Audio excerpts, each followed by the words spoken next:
So I'm here to share a story about the absolute worst day of my life, which happened in January 2002 when I learned that my 9-year-old son, Matt, was diagnosed with leukemia. But it's also a story about one of the best days of my life when I rode a bicycle across the United States, 3,000 miles in 11 days, and I raised $350,000 for a charity I started called Hopecam, which helps connect kids with cancer to their friends at school while they're undergoing treatment. But to tell you the story, I've got to take you back to the Sky Bridge at Inova Children's Hospital.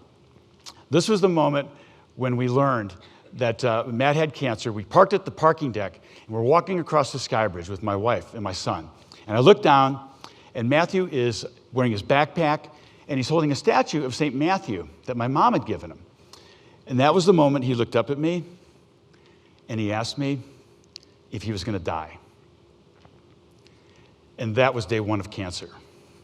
My son is not going back to school. At the toughest time in his life, when he needed his friends the most, he was stuck at home going through treatment. And I could see the loneliness when I'd come home from work. And as a dad, I wanted to do anything I could do to help him. So I worked with the technology officer at his school, and we figured out a way to put a web camera in his classroom and one in our home. Now, in 2002, there was no Skype. There was no FaceTime. It hadn't been invented. But you should have been in the room when those two cameras clicked on. And my son could see his friends, and they could see him. It was absolutely magical. And over the course of the next 10 weeks, those 24 kids in his 3rd grade class reminded him that he hadn't been forgotten and that they wanted him back in the classroom. And when he walked in back to class in September, I knew that we had stumbled on something amazing because we had demystified cancer for those 24 kids. They treated my son with open arms because they were with him the whole way. And I wanted to help more kids have this same feeling. So I started a charity, and we called it Hopecam, and we wanted to send a clear message to these children and to their families that they should never have to go through this alone. When Matt was sick, I started exercising more to cope with the stress of his illness. When Matt was born, I ran the Marine Corps Marathon. And when that was over, I promised myself I would never do another one of those. But sure enough, I started exercising more and running and bicycling, and I signed up for a 50-mile ultra marathon. It took me 10 hours, but I used it as a fundraiser. I raised $5,000. We were able to buy 5 laptops. We found 5 kids, and off we go. We started the charity. I went on to do that race 7 times, each time raising more and more money. I started doing triathlons. I did Ironman triathlons. I did 5 Ironman triathlons. Each time I raised more money. We helped more children. It's kind of funny how your friends, they'll pay you to suffer. But in 2010, I knew we were helping roughly 50 kids a year, mostly around here in this Washington, D.C. area, but I knew that we could help more children and take this charity to a larger scale. I ended up qualifying for a bike race called Race Across America, and I signed up for it. Now, Race Across America has been going on for 30 years. It starts in Oceanside, California, and it finishes very close to here in Annapolis, Maryland. You have to ride 3,000 miles, and you have to finish in less than 12 days. The Tour de France is 2,000 miles. Those guys get 24 days. So it's 1,000 miles longer than the Tour de France in roughly half the time. But very few people know is that less than half the people that start this race actually make it to the finish line. They call you a solo rider, but you need a team of people to support you. You need a massage therapist. You need a bike mechanic, and you need a paramedic in case something goes wrong. You need nutritionists, drivers, and navigators to help you. The most important thing, though, you need are positive, unselfish, highly skilled people. Because all it takes is one person on your team that's not positive, and it can destroy the chemistry of the entire team. And so I'd like to take you with me on the bicycle ride, and I'd like to share with you some of the lessons I've learned about life and about leadership as I race my bicycle 3,000 miles in 11 days. So here I am at the starting line, and I have to say, this is by far the most exhilarating moment of the entire race, because right now, all I have to do is one thing: push the pedals on the bicycle. Our success is going to be solely driven by our crew and our team.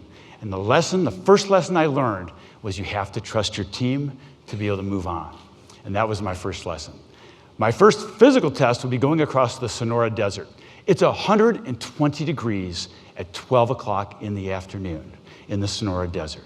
As I'm going through the desert, there's a headwind, 25-mile-an-hour headwind blowing straight at me.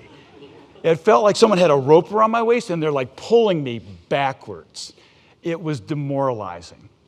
And I realized at that moment, everything in life falls into two categories: what you can control and what you can't. I can't control the temperature, I can't control the wind. All I can do is adapt to my environment and keep moving. I think Winston Churchill said it best: when you're going through hell, keep going. And that is lesson number 2. Now, every day I raced for a different child with cancer. On this particular day, I was racing for a young man named Alex Green. Alex Green was 8 years old, and he was fighting a very rare form of cancer called Wilms tumor. He had a complication in surgery that left him paralyzed. Alex Green plays wheelchair basketball. Alex Green plays sled hockey. He has a hand crank bicycle. And I called Alex Green, and I told him, Alex, I'm going through the Colorado Rockies, and your strength inspires me. You're on my team today. And if there was ever a time I would need the strength of another person, it was Alex Green on this day, going across the Rockies. As I went across a pass leading into Durango, I'm at 7,000 feet above sea level. I'm going downhill. I fell asleep on the bicycle. I opened my eyes, and I was looking at a guardrail, just like this picture.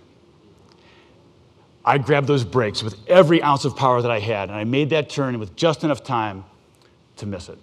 If I had slept for 2 more seconds, I would have catapulted over that guardrail down a 1,000-foot embankment, and that would have been it. I believe in a higher power. I believe someone woke me up. It could have been Alex, or it could have been my dad, who had passed away a few years before, but it was not my turn to go. But the lesson that I learned was I pushed myself way past my physical boundaries. There are times we can do this. There are times we can push ourselves and push our teams, but there are consequences. And for me, lesson 3 was the consequence was it almost cost me my life. I've made it across the desert. I've made it across the Rocky Mountains. And now I'm going across the Great Plains of Kansas. Now, we had 3 vehicles during the ride. We had 2 vans. One was a backup vehicle, which was behind me 24/7, and the other one was an advanced vehicle, and we had a recreational vehicle. So we were in Wichita, Kansas, and the RV and the backup van pull up to a gas station, it's a 7-Eleven. Everyone got out. They went to the bathroom. They put gas in the tank. They jumped back in. Well, guess what? They left one guy behind. Guess where his cell phone was? On vibrate mode in the back of the van. All the guys in the RV thought he was in the van. All the guys in the van thought he was in the RV. He hadn't memorized the cell phone number to any of our other crew members. Does anyone memorize cell phone numbers anymore? It took him 3 hours to finally track down our team, and someone had to go back and pick him up. But you know what good teams do? They forgive each other, and they move on, and they don't hold grudges. And the next thing they did was they stopped at a Walmart. They bought a dozen black markers. Everyone took off their shoe, pulled out the sole, and they wrote down the cell phone numbers to 5 different people inside their shoe, because that's what good teams do. They look at mistakes as opportunities to get better. And that's number 4, is a high-performing team has positive people that forgive each other when they make mistakes, learn from their mistakes, they move on, they don't hold grudges. Well, I finally made it across the desert, the mountains, the plains, the Appalachians, and now I'm 50 miles from the finish line. I'm 50 miles away from my friends and my family and an ice-cold beer. Now, in my age division, I'm in first place. My nearest competitor, he's in West Virginia. But out of 47 athletes from 20 countries, I'm in 10th place overall. Until this guy shows up. Stefan Schlegel from Mannheim, Germany. He's 34 years old. I looked him up. He's a 5-time world Ironman champion. And with 50 miles to go, he goes zooming past me. My crew chief, John Moore, good friend. He was a tank mechanic in the Marine Corps. He's behind me in the van. He pulls up, the window rolls down, he looks at me. He says, Forkas, are you going to let that guy steal 10th place from you? At that moment, I realized I wasn't in 10th place. My team was in 10th place, and I owed it to them to chase after him, and I did. But the power to do that did not come from my legs. The power came from my friend John believing in me. How many times do we have the opportunity to believe in others and to validate? And that's lesson number 5, is to encourage others to do extraordinary things. And now I'm crossing the finish line, and my wife is there, my daughter Vienna was there, and the crowd kind of parted, and then one more person came forward, and that was my son Matt. My son Matt is 24 years old, he's a college graduate, and he is completely cancer-free. Thank you. Thank you. That is the best part of the whole story, right? And here's my team and my crew, and I have to tell you, this is one of the most indelible moments of my life. They're celebrating with all the people that helped me get there, and the extraordinary team members, my family, my friends and supporters. And how did we do this? How did we accomplish the impossible?